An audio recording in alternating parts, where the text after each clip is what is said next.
Well, hello. Hello everyone and welcome to the second of the MAPPEN webinars for new users. My name's Amanda McCallum, for those of you who haven't either met me or seen me in any of the PD videos, and I'll be facilitating this afternoon's session. I'm getting started now because I know how precious your time is, and if you're here on time, then we'll get started on time. Probably the first thing I wanted to say is MAPPEN is being delivered around the country, and so we have people attending today from different states. Today, the highest attendance was from the New South Wales schools, not that we're not represented by virtually every other state here today. So I'm going to be using a New South Wales version of MAPPEN. Having said that, the only difference you'll see is in the content descriptions, the standards, etc. The units themselves are the same. I also just wanted to say that whilst this webinar is for new MAPPEN users ostensibly, looking through the people who have registered for today, there is a very wide range of experience. There are some of you who have virtually never looked at MAPPEN. There are some of you who have been using it for a week, some for a couple of months, some who are coming back for a refresher after quite some time. So to meet the needs of everybody, there may be a couple of parts at the early start of this session that you are quite familiar with. And bear with me, because I guarantee, regardless of whether you've been with us for 2 years or 2 minutes, there will be things that I show you that either you've not seen because they're new, or because when you are getting your initial MAPPEN training, there's a lot of information and a lot of it goes through to the keeper. So I'm going to refresh you on all of those elements. Danny, our CEO, as he has already messaged you, will grab any questions and get them through to me when we take a break. So please feel free to ask any questions at all. There is no more genuine time to be said that there is no such thing as a stupid question, because MAPPEN has got so much happening. So the other very quick comment is that this webinar is being recorded, and you will each receive a copy of that recording, either for yourself to refresh yourself on any elements, but also you may find it useful for other new members of staff that you'd like to have a look at it. So I introduced myself, but I didn't say who I was. So I'm one of the original authors of MAPPEN, and I'm one of the 4 directors. Danny, of course, is another. And so my experience with MAPPEN has been over the last decade. The development, the improvements, a vast amount of which have come from teacher feedback. MAPPEN is truly interactive. And so I encourage you today, while you're listening and questioning things, to remember that where you have feedback, we listen to you, and it often changes accordingly. So I'm going to get started. I'm going to share my screen with you, if you can give me 1 minute.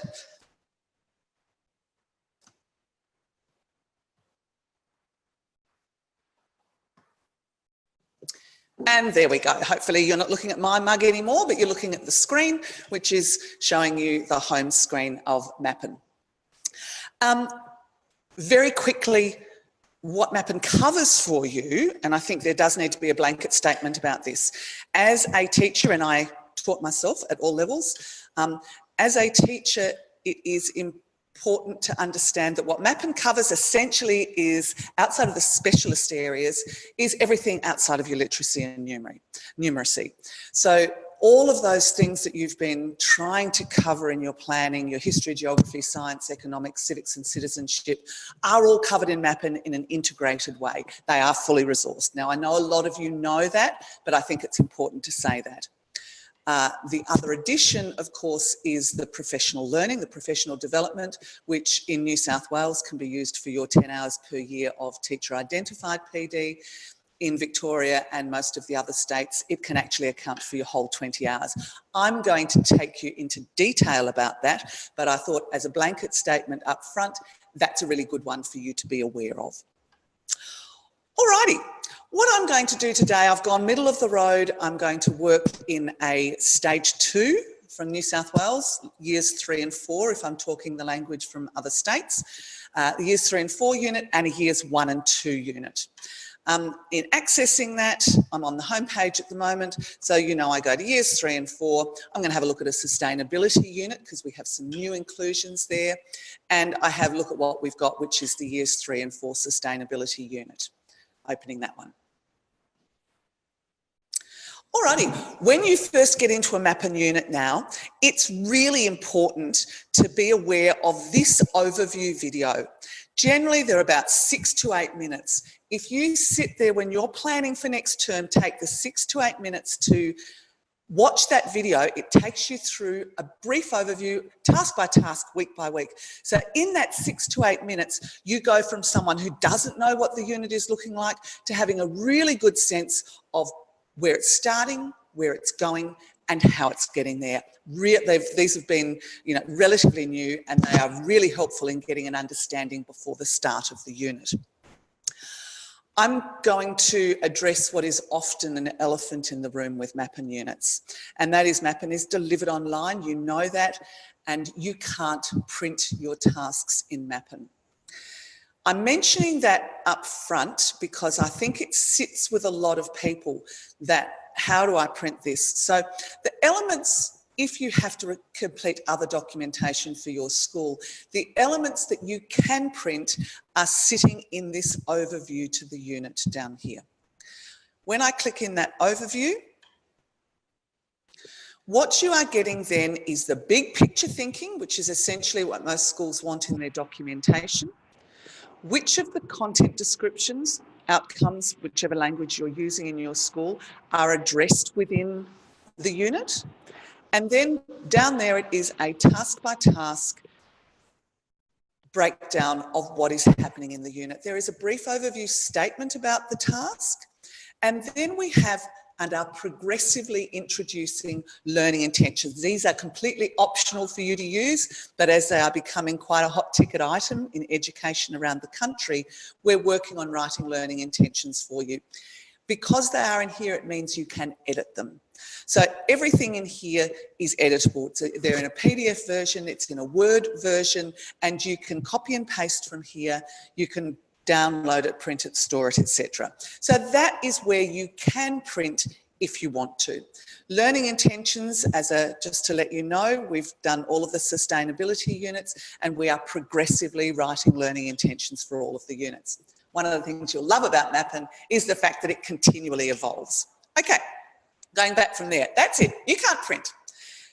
What you can do is access the online curriculum that is constantly being updated, and that's the power of MAPPEN. So taking it from there now, when you first look at a MAPPEN unit, you've got this introduction, big picture thinking. What's the purpose of the learning? What's the investigation? What are the essential questions? And how is your students' lives likely to change as a result of doing this learning? Future action, it's quite contemporary in thinking. You've got your introductory video. These tabs, and guys, if I can say to you, make sure that you do set aside, if you set aside 15 minutes to go through this introduction before you get into the unit, you're in a really good headspace to understand where you're going. So, introductory video. What are the curriculum links for your jurisdiction that are going to be addressed throughout the unit? Having a look at that, you can see them. There is also a link back to the actual body, so through to NISA, through to the Victorian curriculum, etc., if you want to look at it in further detail.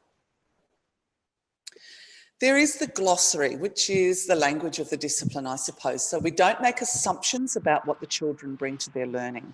What we've done is taken keywords that are a part of the unit. We've taken them out into a glossary that you can then use as you see fit for other literacy-based tasks, and we build one glossary task into every unit. The teacher preparation, when you sit down to plan for next term, this is your shortcut to everything that you've got to do. So this task by task shows you anything. Now, let me just make it quite clear here. You don't need to get other resources other than some of the physical things like a container that you might need to put things in, etc. But all of the websites, all of the attachments we have created, they're all here for you.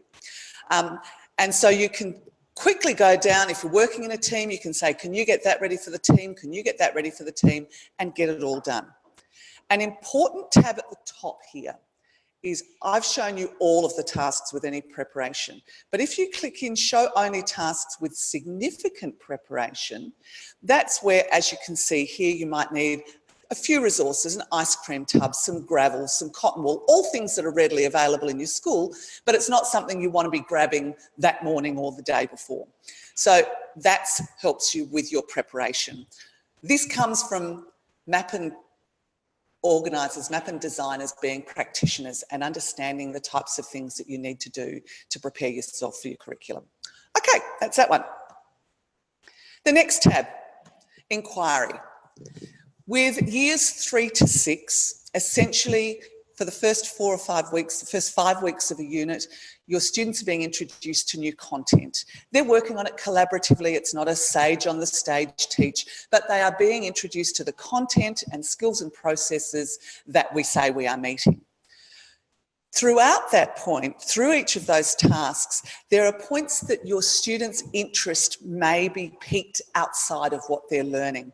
And so we suggest those opportunities for them to perhaps record something they might be interested in looking into further.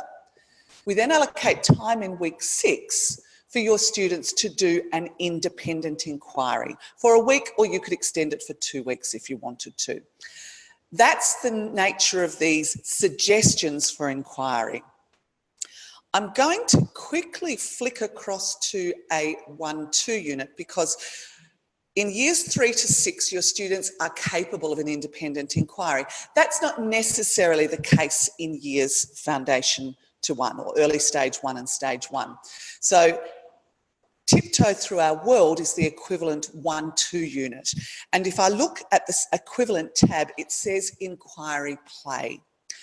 These are completely optional suggestions where we have looked at play-based curriculum and looking at places within our units and looking at resources that you might be able to extend the students' learning when time and opportunity permits. So having a look at that gives you the opportunity to go, oh, here's something else I could do if I have the time to engage the students in this learning. Okay, I'll jump back into the 3-4 unit. And the next tab is the guided reflections.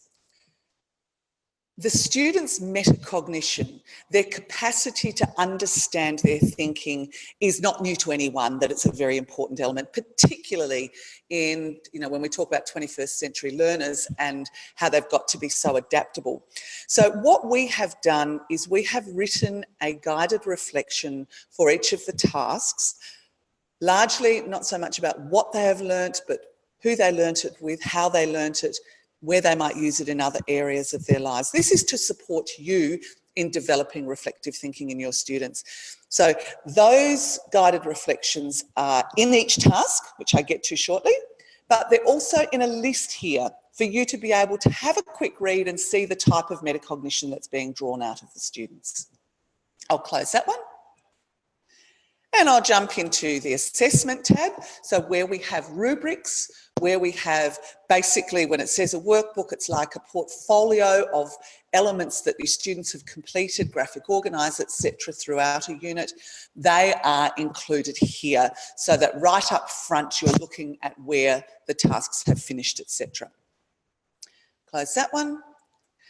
And our very latest and very new investment in learning is to support you with possible literacy connections. So what we've done here is we've employed a literacy expert who has looked into resources that exist that would support, could sit alongside your MAPPEN unit in your literacy. These are obviously completely optional. It is entirely up to you, but it does support you in looking at, we have the suggested novels, suggested non-fiction texts, picture storybooks, movies and documentaries, songs and lyrics that you could incorporate into your literacy program so that your students saw the genuine integration in their more world-based learning with their literacy learning. So that is a completely new innovation. It's been done for 24 of the 32 units, with the remainder being completed as we speak. Alrighty, that is the beginning of your journey into a MAPPEN unit. I'm going to take a break just for a minute or so. I'll make that 2 minutes. And if you have any questions, anything that's popped into your head at the moment, just pop them down into the live chat there and we'll get to them. In a couple of minutes, I'll go into the specifics of tasks and how they work. Back with you shortly. And I'm back. Thanks very much. There's been a few questions and I'm pretty sure you all see all of the questions that are written there. So I'll talk to them first. The first question that came through was about if you're teaching a straight grade and the unit is a year 3 and 4 unit or a 1 and 2 unit, whatever the case may be, do the year 3s and the year 4s deliver the same units? The short answer to that is yes. And so effectively, and this is I suppose this idea of teaching across 2 years is accepted and relatively consistent throughout the entire system in Australia. So what MAPPEN commits to doing is over the 2 years of the 8 units, so 1 unit per term over 2 years for stage 2 or years 3 and 4. Over those 2 years, all of the content descriptions or outcomes in the relevant areas for years 3 and year 4 are covered. So the fact that a year 3 class and a year 4 class are completing the same units still means that over the 2 years, they have met all of the relevant content descriptions. Pedagogically, it fits much more comfortably with the different pace that children's learn, the different types of stages that you have. And anyone who's taught a straight grade will know that they have children operating both below and above that level. So that's the short answer. There is a small number of schools who, I'll just share my screen so that you know what I'm talking about here. Just one moment. If I go back into where all of the units are, there is a small number of schools who, because of parent body for whatever reason, choose not to do that. And so what they do is for 1 year, the years 3 would deliver the top row of units, the year 4 would deliver the bottom. So year 3 classes would get the community, sustainability, social justice and creativity units. The year 4s would be delivering the identity, change, discovery and connections units, and then they'd swap the following year. It has the same effect. What we have found is what works most effectively to develop a whole school sense of continuity and connection is that the years in a stage deliver the same units at the same time. Okay, I hope that answered that one for you. The next one was, well, there was 2. There was one about marking tasks as completed, and I'll talk to that a little bit later. And the other one was about differentiation and ensuring that all students in our levels are catered for. So I'm going to go back into the unit, which was the 3/4 sustainability unit.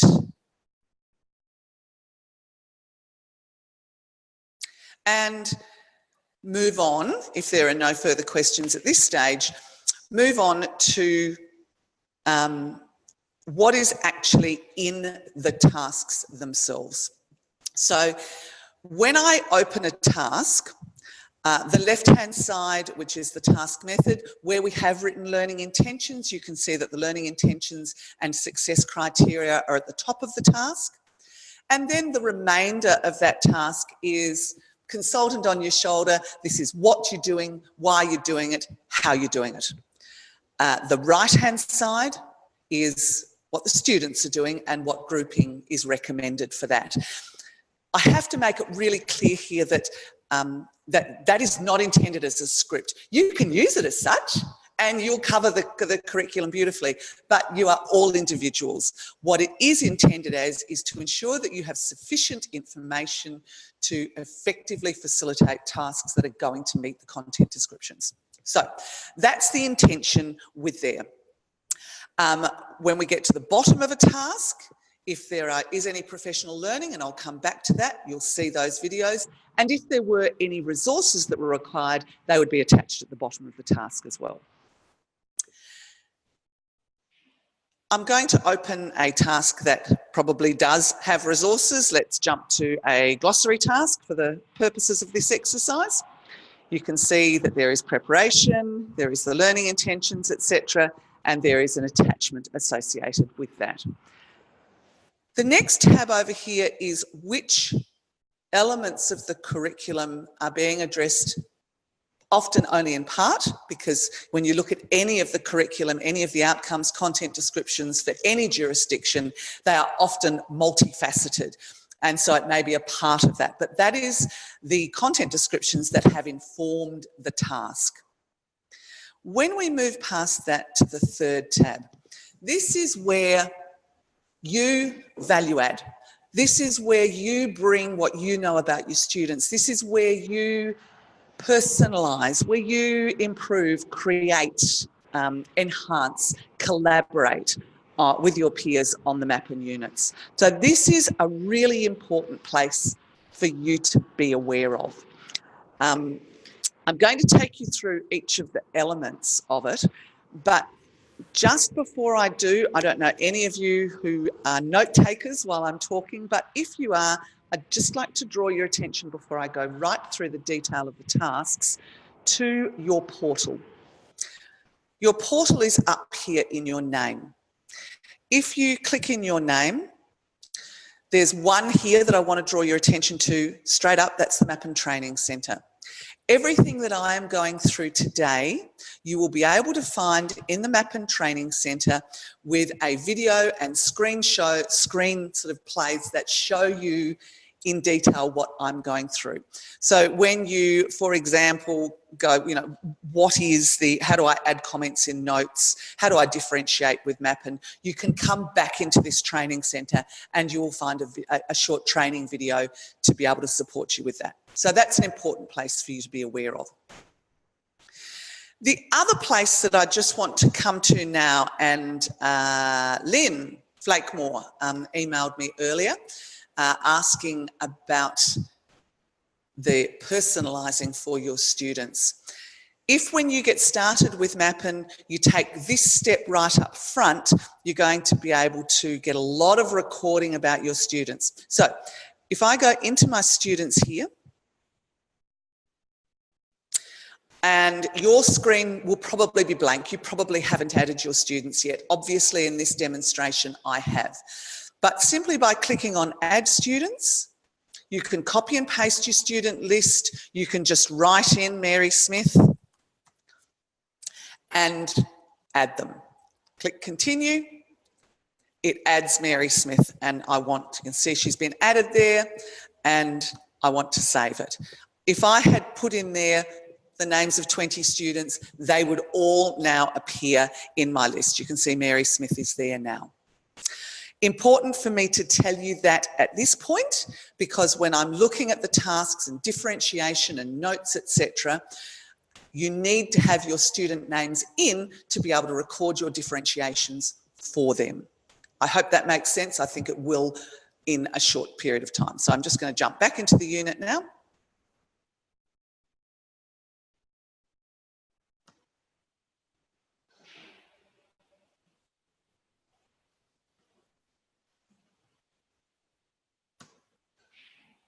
And I'm just opening any particular task here. Doesn't really matter which one it is. Alrighty, get back into notes. This is coming back to where you can personalise, where you can do all your own stuff here. The first thing here is that we have a generic comment that you can make. So if you decide to modify the task, you would write it in there. And if I, let's assume that I've got a website that I want to add, I'll add a website.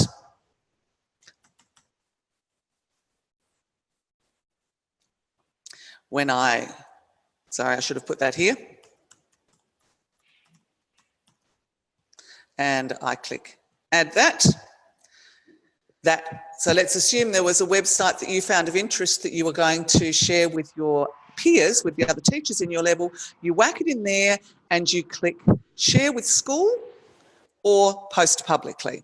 What I might have found in that is this is a great website for recycling resources.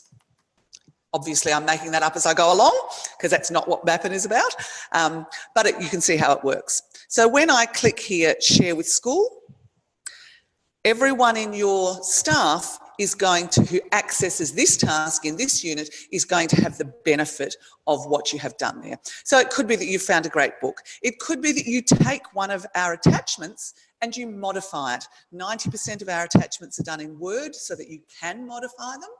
And then you would re-upload them, share it with your school, and you're getting some genuine collaboration about how you are enhancing MAPPEN.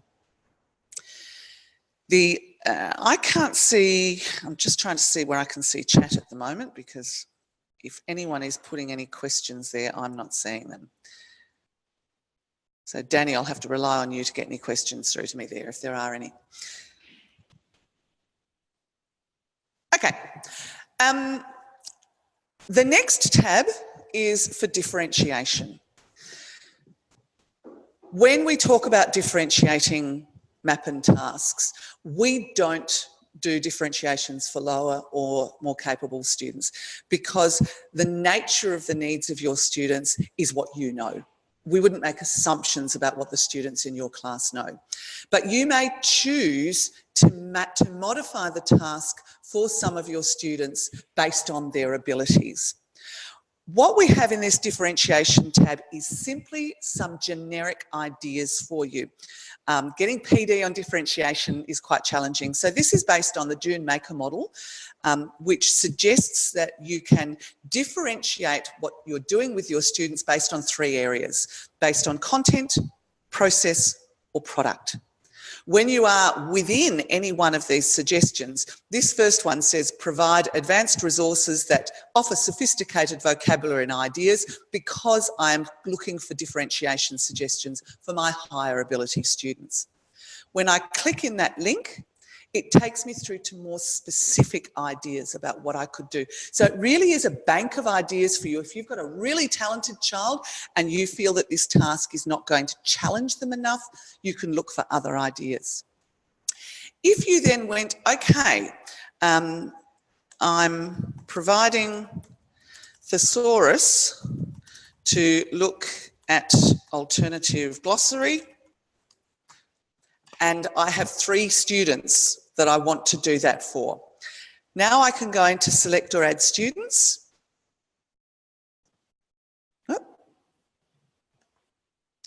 And Tom Hanks clearly would be in that category. And I can add Judy Dench, Nicole Kidman, any of the students that I am putting that differentiation in for goes in there, and I save that. What happens with those comments is they go into the student journal that was up in your name, in your portal. So every time you're making those types of links and connections for the students, differentiations, then it's recorded for you to be able to, one, as evidence of your personalising your differentiation, etc. Okay, that's differentiation. The student journal is really a very similar process, but what we suggest here is that whenever I was teaching, there was never a time when a couple of kids didn't stand out for one reason or another. It might have been their behaviour, it might have been their socialisation, it might have been knowledge that they brought to the table that I really was surprised about. So what we can suggest here is that you could write a comment about a student based on their social, their behavioural, their academic. And I'm not talking about every student in your class, every lesson, but when, for example, Danny really stands out because, you know, Danny had surprising knowledge about this topic, and I add his name to it. He's going to be Donnie Trump instead of Danny at the moment. I am building that into his records. So when you get to parent-teacher interviews, when you get to report writing, you've got stuff that that was timely, that you have recorded at the time in a really easy way. Because, and I'll show you. So that's how you are building your student journal. The last thing to comment on here is feedback, and it's crucial. If you do a task and you have constructive feedback for us, you have positive feedback for us. If you record it here, a suggestion, a problem that you had with the task, we look at our feedback on a daily basis and we either make adjustments to tasks based on feedback or we explain the rationale for not making adjustments. Your feedback is actively investigated at all times. So please don't forget that one if you feel that a task has been not done to your satisfaction or has been done brilliantly and you want to tell us that it has been. Either of those work comfortably for us. Alrighty, just before I take another break so you can have a little look at that, I just want to show you about the student journal and the differentiation, what has been happening. So if I scroll back up now, I go back into my portal, I go back into my students, and I go into Donnie Trump, because I know I made that comment there about Danny or Donnie. When I go into his name, I can see all of the comments that I have made about him. All I need to do is look at the comment. I don't have to write what the task was that he was doing at the time because it is linked to the task. And so if you're trying to remember what was happening at the time, then you can click back into the task and you go, oh, I remember what I was doing then. That's what Donnie was doing at that time.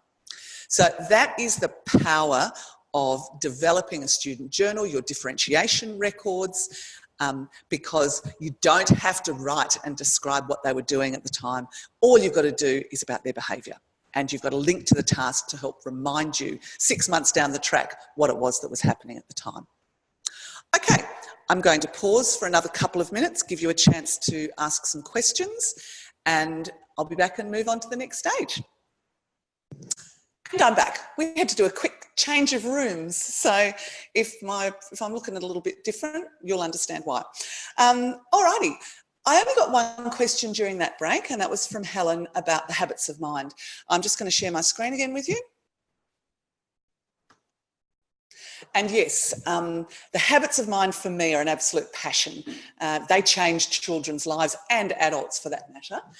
And there are, for those of you who haven't done the PD video on the habits of mind or been looking at them closely at the moment, there are 16 habits of mind that basically it says that if you practice these habits, you can behave intelligently when you don't know the answer.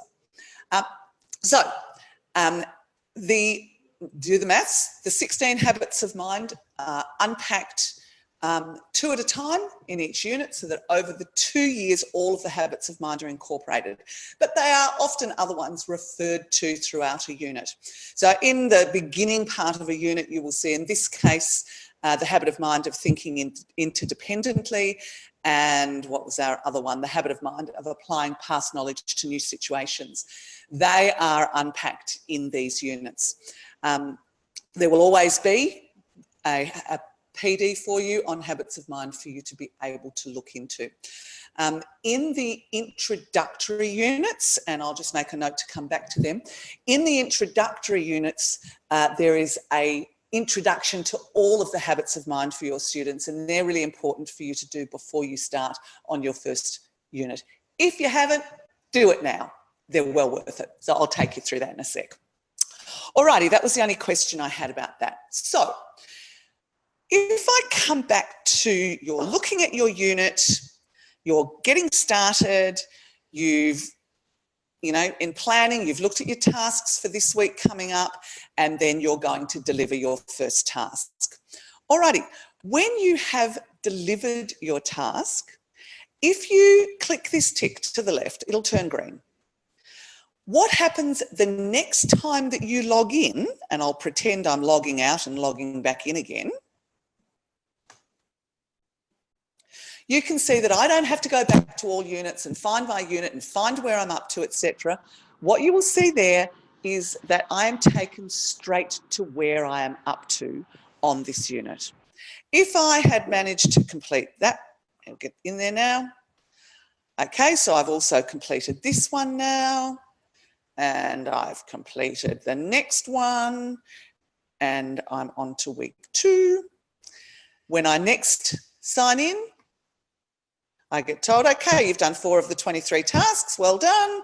And it's taken you straight into week 2 and the task that you are up to. If I go into the unit, just to make it not visually overwhelming for you, what you'll see then is that week 1 has collapsed because you've completed all of those tasks. You could open it if you wanted to and that'll come up again, but that has collapsed it and moved you into the next task.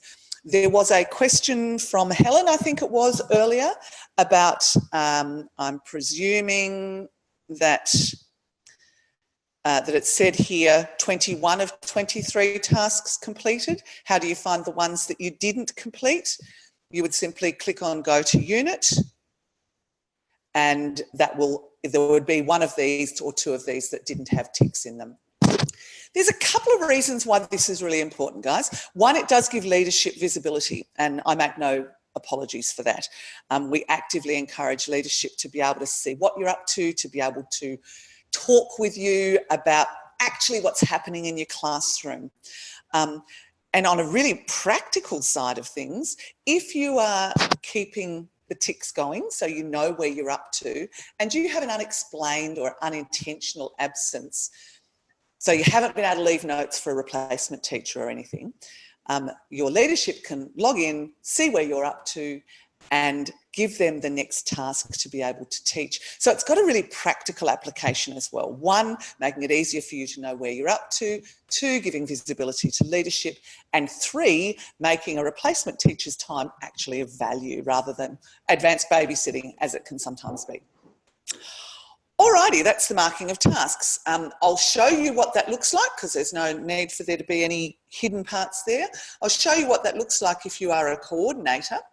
So your principal, for example, would have coordinator access, and when they look in, they can see where everyone is up to, what they're doing, etc., etc. So it gives them from accountability from their perspective when there's school reviews, etc. They've got a very clear picture of what's happening in the school.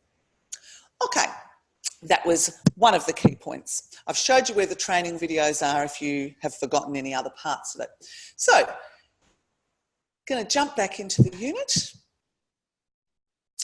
and into a task,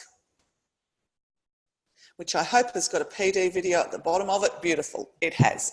Let's talk a little bit about the PD and how it works. When we introduce a strategy or a pedagogical approach, what we've done is I have recorded these short PD videos. They're generally between 3 and 5 minutes. That's it. That's it. But what it does is it explains the thinking behind reflective practice in this case. Or it might be how to use a global cafe or why we do random groupings. So it gives you the capacity to be analytical about why you are doing what you are doing, to have a better understanding of it. When you go away to a PD, if you have to sit and listen to someone all day, I know the frustration associated with that. The best PD you get is when a consultant talks to you about something and then gets you to practice it. That is the basis that the PD and MAPPEN works, because we are introducing reflective practice. There is a short video for you to watch about reflective practice, and every time you watch it, if I just quickly click play there, if you plan as a team, you can watch these videos as a team on one of your computers. You can add other staff to it so that they get it credited to their professional learning log as well. You watch this one here is 3.5 minutes, but you come away with it going, oh, I get it. I understand why they do that. Okay, I'm going to close that. Imagine you've watched it. I go back up to your portal, your name. I go into your professional learning log. And every time that you have watched a video, it feeds directly into your professional learning log. Under that, you can add your reflection. So what you thought about it, how it might change the practice. That's what PD should be about. It should be where you get the most out of it is when you reflect on it. So you can write your reflection. You can access the Australian teaching standards for you to be able to select standards so that when it gets around to you putting in your NISA documentation for reaccreditation, VIT accreditation, this you can simply download your entire PD record, attach it to your teacher's site, and you're done. You're done. And it is powerful and it is meaningful learning.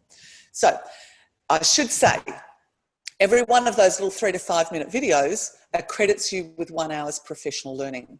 Why? Because you think about what you've done. You've read and analysed a task that you didn't write. You've watched the professional learning video to explain an element that is going to be in that task.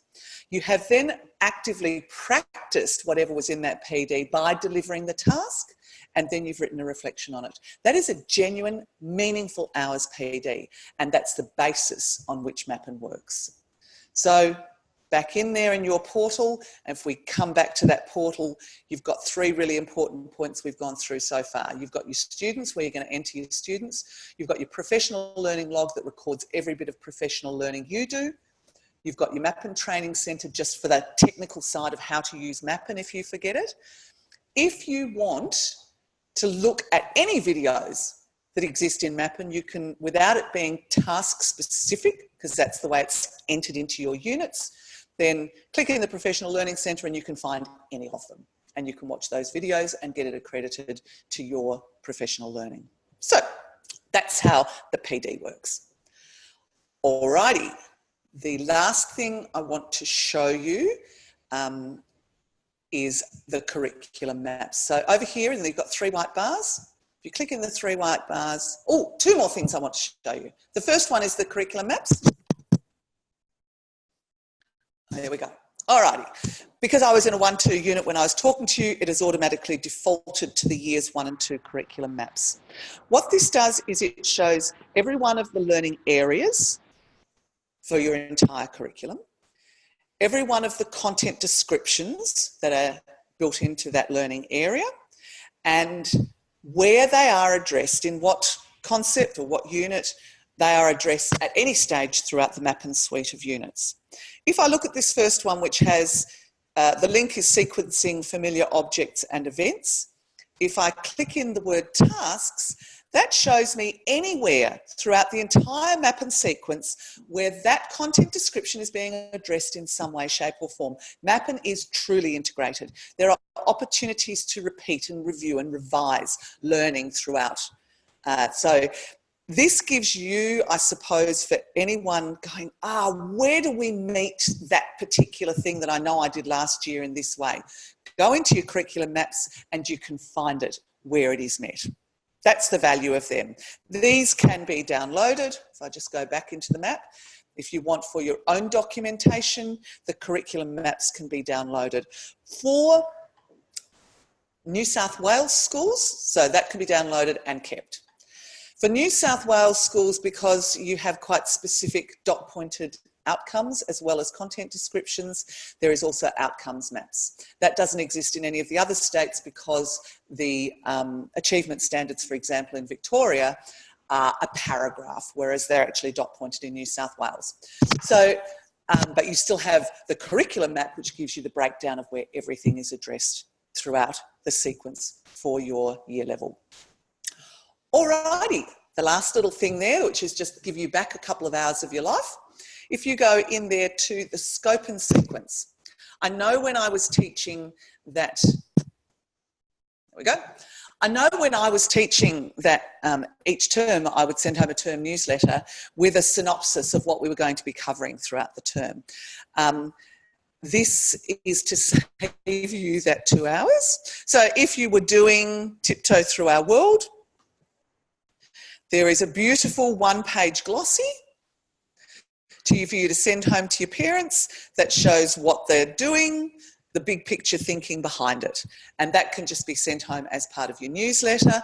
Or alternatively, the whole link to the scope and sequence can be placed on your website for parents, members of the community, to be able to see at any given time what is happening throughout your school. It's a lovely sort of advertisement of what's going on in the school. Okay, I'm going to stop speaking for another couple of minutes, just a couple of minutes. Please pop in any questions that you have and then I'll wind up. All right, back with you in 2 minutes. And I'm back. We're pretty passionate about finishing when we say we're going to finish, and 5 o'clock on the end of a school day is long enough for anybody. Helen did ask me one question about reporting, and I think it's worth commenting on it briefly. Because there is such a broad range of reporting requirements throughout the country, we haven't as yet gone too far along the path of providing you with a lot of support, specific technological support around reporting. Having said that, the curriculum maps give you a very good idea of which learning area to choose to report against in any semester, because you can see where the predominance of a particular content area or learning area is being covered.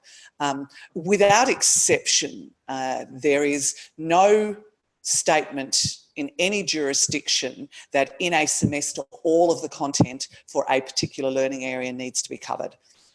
So that's not an issue, but there will always be some of the content covered for you to be able to report against. So your curriculum maps are your guide for you there. I think that one's it. I have had a couple of people saying, thank you, that's been really helpful. Thank you for being there, and I'm really delighted that it's helpful.